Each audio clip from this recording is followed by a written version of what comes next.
सर्वप्रथम आप सभी को अक्षय तृतीया की हार्दिक शुभकामनाएं।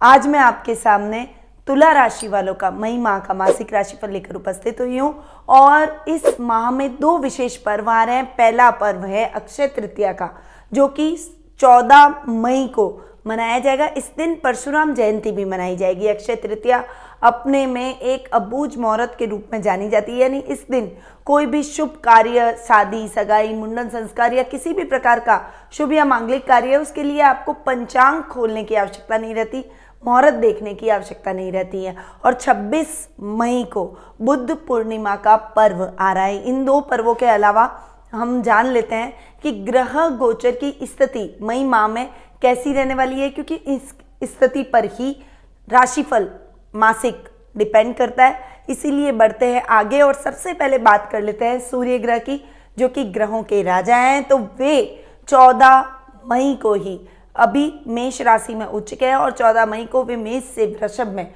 जो कि इनकी अति शत्रु राशि है, वहां जाकर प्रवेश कर जाएंगे। अभी वो आपके सप्तम स्थान में है और सप्तम से अष्टम स्थान में सूर्य का जाकर बैठना थोड़ा सा फ्लक्चुएशन भरी स्थितियों को उत्पन्न करने वाला है। वहीं मंगल ग्रह इस पूरे माह आपके भाग्य स्थान यानी मिथुन राशि में जाके विराजमान रहेंगे, जो कि उनकी सम राशि है। बुध ग्रह माह की शुरुआत में ही यानी 1 मई को ही वे मेष से वृषभ में प्रवेश कर जाएंगे। इस पूरे माह वे वृषभ राशि में विराजमान रहेंगे और 26 मई को यानी महीने के लास्ट में वे वृषभ से मिथुन में स्वग्रही होकर आपके भाग्य स्थान में जाकर विराजमान होने वाले हैं। गुरु ग्रह अपनी मित्र राशि कुंभ में यानी आपके पंचम भाव में जाकर विराजमान रहेंगे। शनि ग्रह सश नामक महापुरुष योग बनाते हुए स्वग्रही होकर आपके सुख स्थान में मकर राशि में जाकर विराजमान रहने वाले हैं। वहीं शुक्र ग्रह, जो कि महीने के प्रारंभ में मेष से वृषभ में यानी 4 मई को वे मेष राशि से वृषभ राशि में, जो कि उनकी खुद की राशि है, उसमें जाकर विराजमान होंगे और इस पूरे माह वे वृषभ राशि में ही बैठेंगे। महीने के लास्ट में यानी 29 मई पे वे वृषभ से मिथुन में प्रवेश कर जाएंगे। तो ये ग्रह गोचर की स्थिति है। उसके अलावा राहु, जो कि वृषभ राशि में ऑलरेडी विराजमान है, और केतु, जो कि राहु से हमेशा सप्तम बैठते हैं, वे वृश्चिक राशि में इस पूरे माह विराजमान रहने वाले हैं। इसके साथ ही कुछ योग भी इस माह हमें देखने को मिलेंगे, जैसे सूर्य राहु का ग्रहण योग, बुध राहु का जड़त्व योग, शुक्र राहु का जड़त्व योग, सूर्य बुध का बुधादित्य योग। ये कुछ योग आपको इस पूरे माह में वृषभ राशि में यानी आपके अष्टम भाव में देखने को मिलेंगे। तो इस योगों का, ग्रहों गोचर की स्थिति का, जो ग्रह स्वग्रही हैं उसके एडवांटेज का क्या प्रभाव आपकी राशि पर पड़ेगा, उसके बारे में अब हम जान लेते हैं और बढ़ते हैं आगे और जान लेते हैं सबसे पहले पारिवारिक स्थिति के बारे में। तो तुला राशि वालों की पारिवारिक स्थिति इस पूरे माह बहुत अच्छी रहने वाली है। देखिए, शुक्र, जो कि स्वग्रही होकर आपके 8th हाउस में बैठेंगे। हालांकि 8th हाउस में शुक्र का बैठना अच्छा नहीं होता, परंतु कोई भी अपने घर का बुरा नहीं चाहता, वो अपने ही घर में बैठ रहे हैं। तो आपके कामकाज को बढ़ाएंगे, डेली रूटीन की लाइफ को ठीक करेंगे, मौज शौक मनोरंजन, घूमने फिरने में इस समय आपका मन अधिक लगेगा। आप अपने जीवन का आनंद इस समय प्राप्त करते हुए दिखाई देंगे, परंतु पर्सनैलिटी इस समय आपकी थोड़ी सी लेजी होती हुई दिखाई देगी, यानी आलस्य की प्रवृत्ति आपके अंदर रहेगी, जिससे आप अपने काम को किसी और पर डालने का प्रयास करेंगे, जिससे काम में नुकसान की स्थितियां भी आपको देखने को मिल सकती है। इसलिए आलस्य को आपको इस महीने त्यागना पड़ेगा। रिश्तों में किसी भी बात को इस प्रकार प्रेजेंट न करें जिससे आपके पारिवारिक सदस्य हर्ट हो जाए।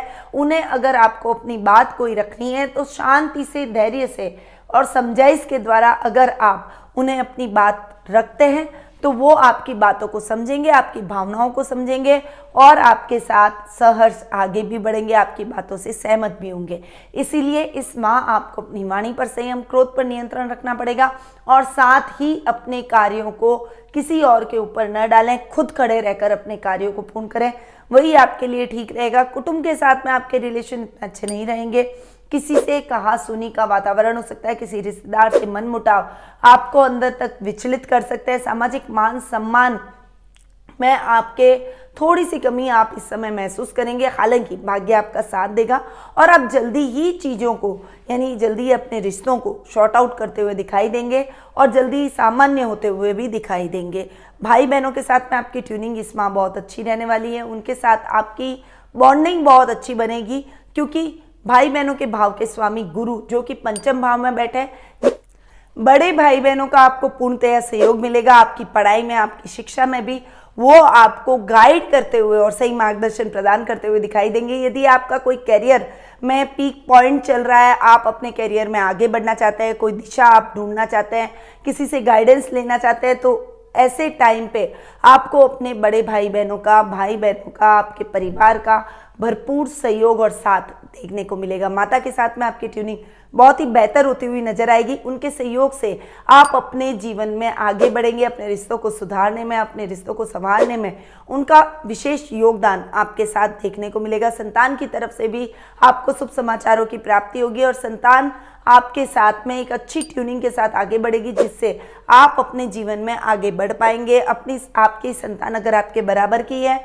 तो आपके कार्यों में भी वो पूर्णतः आपका सहयोग करेगी और अच्छे लाभ की स्थितियां आपके कार्यों में दिलवाती हुई दिखाई देगी। वहीं इस समय आपको मातृ पक्ष से भी सहायता मिलने की संभावना बनी हुई है, परंतु इस समय आपको थोड़ा सा अपने नाना नानी के स्वास्थ्य का विशेष रूप से ध्यान रखना पड़ेगा। उनके स्वास्थ्य को लेकर आप थोड़े से चिंतामग्न हो सकते हैं और उनको लेकर आपको हॉस्पिटलों के चक्कर भी लगाने पड़ सकते हैं, परंतु उनके स्वास्थ्य का विशेष रूप से ध्यान रखिए, उनकी सेवा कीजिए ताकि जल्दी ही उन्हें स्वास्थ्य लाभ प्राप्त हो सके। जीवन साथी के साथ में आपकी ट्यूनिंग बहुत ही अच्छी रहने वाली है।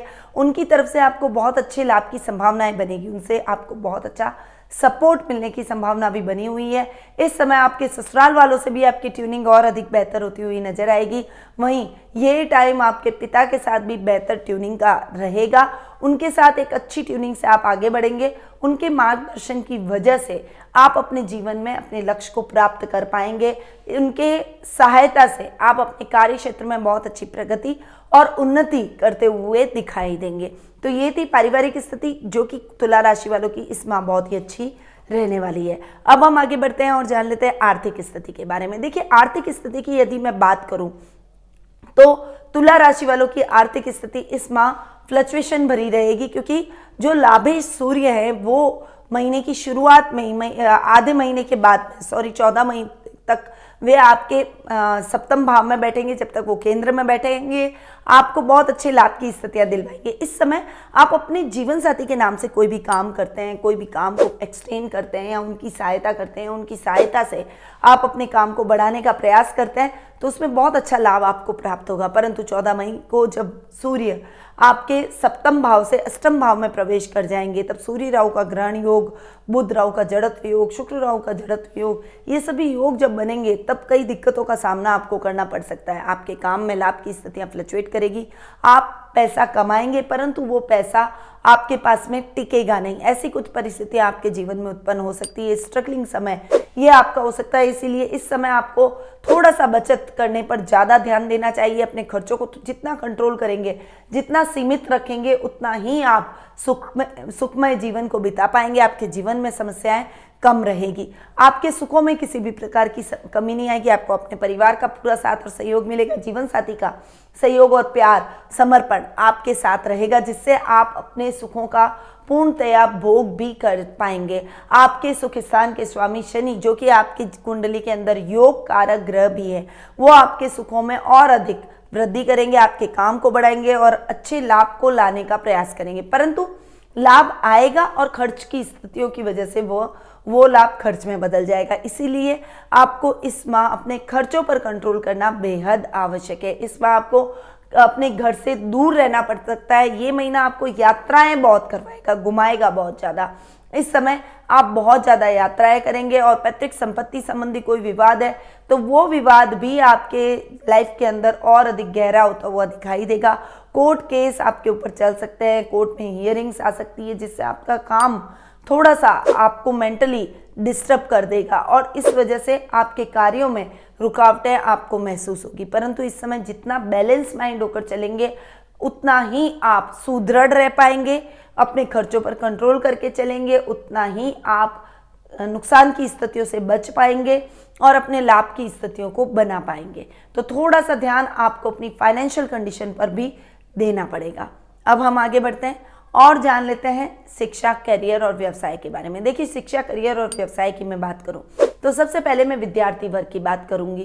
पंचमे शनि जो कि आपकी कुंडली में योग कारक ग्रह भी है, सुख स्थान के स्वामी है और सुख स्थान में स्वग्रह होकर बैठे, पंचम भाव में भी बैठे, पंचम भाव के भी स्वामी है। तो आपके काम में बहुत अच्छी वृद्धि करेंगे, आपके काम को और अधिक बढ़ाएंगे। इस समय आपको बड़ी बड़ी अपॉर्चुनिटीज मिलने की संभावनाएं बनेगी। अच्छा काम आपका चलेगा, ज्ञान से संबंधित आप काम करेंगे, कोई मैनेजमेंट से रिलेटेड कोई काम है तो उसे आप बहुत अच्छे तरीके से हैंडल करते हुए दिखाई देंगे। भाग्य आपका पूर्णतया साथ देगा और आपके कामों में जो भी आप गति और दिशा प्राप्त करना चाहते हैं उसमें आप सक्सेसफुल रहेंगे। विद्यार्थी वर्ग जो कि कला वर्ग से जुड़े हुए हैं उनके लिए ये टाइम बहुत ही बढ़िया रहने वाला है। वहीं साइंस बायो के छात्रों के लिए ये समय बहुत ही अच्छी उपलब्धि भरा रहेगा। यदि आप कोई खनन विभाग से रिलेटेड, वाटर वर्क से रिलेटेड या एग्रीकल्चर से रिलेटेड कोई पढ़ाई कर रहे हैं तो उसमें आपको बहुत अच्छी बहुत अच्छी दिशा और बहुत अच्छा रिजल्ट मिलने की संभावनाएं बन रही है। यानी ये माह विद्यार्थी वर्ग के लिए बहुत ही अच्छा रहने वाला है, सुखद परिणामदायक रहने वाला है। वहीं इस माह आपका भाग्य भी आपका पूर्णतया साथ देगा। गुरु की पंचम दृष्टि की वजह से, आपके भाग्य के सहयोग की वजह से आपका काम चल निकलेगा। इस समय आप शेयर मार्केट में और लॉटरी में इन्वेस्टमेंट कर सकते हैं, वो आपके लिए बहुत ही लाभदायक सिद्ध होंगे। वहीं वर्क प्लेस पर आपको बहुत बड़ी बड़ी अपॉर्चुनिटीज़ मिलेगी, परंतु आप अपनी मेहनत के दम पर ही इन अपॉर्चुनिटीज़ को गेन कर सकते हैं। इसीलिए आपको अपने कार्यों को टालना नहीं है और किसी के ऊपर भी अपने कार्यों को न छोड़ना है, क्योंकि अगर आपने किसी के भरोसे अपने कार्यों को छोड़ा तो लाभ की जगह नुकसान की स्थितियां भी आपके लिए बराबर बनेगी और लाभ की स्थितियां जस की तस रह जाएगी, आपकी मेहनत बेकार चली जाएगी। इसीलिए थोड़ा सा अपने काम पे कंसंट्रेट करें और जितनी ज़रूरत हो उतना ही आप अपने जीवन के अंदर किसी पर डिपेंड रहे तो आपके लिए बेटर रहेगा। परिवार का पूरा साथ और सहयोग आपको जरूर प्राप्त होगा। कैरियर में आपके पारिवारिक सदस्यों के सहयोग से आप अपने कैरियर को और अधिक ऊंचाइयों पर ले जाने में सफल होते हुए दिखाई देंगे, परंतु इस समय अनर्गल खर्चों से आपको बचना है, गुप्त शत्रुओं से सावधान रहना है, किसी से भी आपको उधार लेने से बचना है, क्योंकि आप उस उधार को चुकाने में असमर्थ अपने आप को महसूस करेंगे। तो थोड़ा सा संभल कर आपको इस माह अपने वर्क प्लेस में चलना पड़ेगा। व्यापारी वर्ग के लिए ये समय बहुत ही बढ़िया रहने वाला है, क्योंकि व्यापार के भाव के स्वामी हैं मंगल जो कि भाग्य स्थान में बैठे हैं, आपके भाग्य को बढ़ा रहे हैं। आपके व्यापार में और अधिक उन्नति और तरक्की आप इस समय महसूस करेंगे। खनन से रिलेटेड, माइन से रिलेटेड जो भी काम करते हैं उसमें आपको अच्छी सफलता मिलेगी। पुलिस, सेना, नेवी या उच्च प्रशासनिक पदों से जुड़े हुए अधिकारियों के लिए ये समय बहुत ही अच्छा रहने वाला है। साथ ही अगर आपकी कोई सिक्योरिटी कंपनी है, सिक्योरिटी से रिलेटेड आप कोई काम करते हैं या कोई भी रिस्की काम आप अपने जीवन में करते हैं जो कि सामान्य व्यक्ति के लिए करना थोड़ा सा मुश्किल होता है, उन कामों में आपको निश्चित तौर पर सफलता प्राप्त होगी। उन क्षेत्रों से जुड़े हुए लोगों के लिए बहुत ही बढ़िया ये टाइम रहने वाला है। साथ ही खिलाड़ियों के लिए जो फिजिकल एक्सरसाइज करते हैं, फिजिकल किसी गेम से जुड़े हुए हैं, उन सभी के लिए भी ये समय बहुत ही उन्नतिदायक रहने वाला है। यानी बिजनेसमैन्स के लिए, खिलाड़ियों के लिए, माइनिंग से रिलेटेड काम करने वालों के लिए और उच्च प्रशासनिक पद पर बैठे अधिकारियों के लिए ये समय बहुत अच्छी उपलब्धियों भरा रहेगा। अब हम आगे बढ़ते हैं और जान लेते हैं जीवन साथी और प्रेम प्रसंगों के बारे में। देखिए, जीवन साथी और प्रेम प्रसंगों की यदि मैं बात करूं तो लाइफ पार्टनर के साथ में आपकी ट्यूनिंग बहुत ही अच्छी रहने वाली है। ये टाइम आपके लाइफ पार्टनर के साथ ट्यूनिंग को और अधिक बढ़ाएगा। एक दूसरे के साथ अच्छा तालमेल, अच्छा सामंजस्य करके आप चलेंगे। जो भी मिसअंडरस्टैंडिंग अब तक चल रही थी, जो ईगो प्रॉब्लम आपके बीच में चल रही थी, वो अब खत्म हो जाएगी। लव रिलेशनशिप में भी आप अपने पार्टनर के साथ में बेहतर बॉन्ड बनाते हुए आगे बढ़ेंगे और एक दूसरे को करियर में भी सपोर्ट करेंगे। यदि आप अपने जीवन साथी के नाम से कोई भी काम करते हैं तो उसमें आपको बहुत अच्छे लाभ की संभावनाएं देखने को मिलती है। भाई और भतीजों से आपके रिलेशन और अधिक सुदृढ़ होते हुए दिखाई देंगे और कलाकारों के लिए ये समय बहुत ही अच्छा और उपलब्धि भरा देखने को मिलेगा। रिश्तों को तालमेल बैठाने में, रिश्तों में सामंजस्य बैठाने में आपके लाइफ पार्टनर की अहम भूमिका आपको देखने को मिलेगी। यानी ये महीना दाम्पत्य सुख के लिए बहुत ही बढ़िया रहने वाला है। आपको भरपूर दाम्पत्य सुख की अनुभूति इस महीने होने वाली है। अब हम आगे बढ़ते हैं और जान लेते हैं स्वास्थ्य के बारे में। देखिए, स्वास्थ्य की यदि मैं बात करूं तो रोग भाव के स्वामी है गुरु, जो कि अपने से 12वें जाकर बैठे हैं। इस समय आपको अपने मौसमी बीमारियों से थोड़ा सा सावधान रहना पड़ेगा। सर्दी, जुकाम, थायराइड, बीपी, पेट से रिलेटेड कुछ प्रॉब्लम होना या फिर डायरिया कुछ हो जाना, निमोनिया से रिलेटेड कुछ समस्या होना, सर्द गर्म की प्रॉब्लम होना, ऐसी कुछ समस्याओं से आप घिर सकते हैं। इसीलिए इस समय आपको अपने स्वास्थ्य का विशेष रूप से ध्यान रखना है। ज़्यादा से ज़्यादा पानी पिएं। इस समय आप जितना फ्रूट्स लेंगे, जितने वाटर से रिलेटेड फ्रूट्स लेंगे, उतना ही आपके लिए ठीक रहेगा। अपने को योगा, मेडिटेशन, प्राणायाम से जोड़ना चाहिए। वहीं आपको अपनी माता के, अपने नाना नानी के स्वास्थ्य का भी विशेष रूप से इस माह ध्यान रखना पड़ेगा। ससुराल में कोई दुर्घटना घटने की चांसेस बन रहे हैं, इसलिए इस समय आपको अपने ससुराल के सदस्यों के लिए भी अवेयर रहना पड़ेगा। वाहन चलाते समय थोड़ी सी सावधानी रखें, धीमी गति से वाहन चलाएं और लंबी दूरी की यात्रा को अवॉइड करें तो आपके लिए ज़्यादा सही रहेगा। तो थोड़ा सा स्वास्थ्य को लेकर चलेंगे, आप अपने काया का ध्यान रखेंगे तो आपको किसी भी प्रकार की समस्या अपनी लाइफ में स्वास्थ्य संबंधी उत्पन्न नहीं होगी। तो ये था तुला राशि वालों का मई माह का मासिक राशिफल। अब बढ़ते हैं आगे और जान लेते हैं उपाय के बारे में। देखिए, मैं उपाय की यदि बात करूं तो उपायों की तरफ बढ़ने से पहले आपको बता दूं कि पारिवारिक स्थिति फ्लक्चुएशन भरी, आर्थिक पोजीशन थोड़ी सी आपके मिले जुले परिणामों वाली रहेगी। इसलिए इस माह आपको श्री सूक्त, लक्ष्मी सूक्त, पुरुष सूक्त और कनकधारा स्त्रोत, इन चारों का पाठ डेली करना चाहिए। और ये पाठ आपको मेरुश्री यंत्र के सामने करना है। स्फटिक का वो होना चाहिए और उसके ऊपर स्फटिक की माला लपेटी हुई होनी चाहिए। इस बात का आपको ध्यान रखना है। उसके सामने बैठकर आप इन चीज़ों का ध्यान करें। साथ ही जो धनदायक सामग्री है, जैसे गोमती चक्र हुआ, काली हल्दी की गांठ हुआ, हकीक पत्थर हुआ, ये सभी लक्ष्मी प्रदायक चीज़ें हैं। इन सभी चीज़ों को एक पोटली में बांधकर धन की पोटली बना लेनी है और उस पोटली को आपको अपनी तिजोरी में रखना है। इससे आपकी आर्थिक स्थिति फ्लक्चुएट नहीं होगी, खर्च की स्थितियाँ कम और लाभ की स्थितियाँ और अधिक सुदृढ़ होती हुई चली जाएगी। तो ये उपाय आपको जरूर करने चाहिए। अब मैं अपनी वाणी को यहीं विराम देती हूँ, परंतु उससे पहले आपको बताना चाहती हूँ कि यदि आप कुंडली विश्लेषण के माध्यम से हमसे जुड़ना चाहते हैं, आस्क वन क्वेश्चन, कुंडली मेकिंग, मैच मेकिंग, ऐसी कई सर्विसेज हमारे द्वारा प्रोवाइड की जाती है। तो यदि आप इन सर्विसेज का लाभ प्राप्त करना चाहते हैं तो नीचे दिए गए नंबरों पर संपर्क करें। ऑनलाइन अपॉइंटमेंट की सुविधा हमने आपके लिए कर रखी है, इसीलिए बेझिझक आप हमें कॉल करके और अपॉइंटमेंट आज ही अपना प्राप्त कर सकते हैं। स्वस्थ रहिए, व्यस्त रहिए, मस्त रहिए और हमेशा मुस्कुराते रहिए। जय श्री राधे कृष्ण।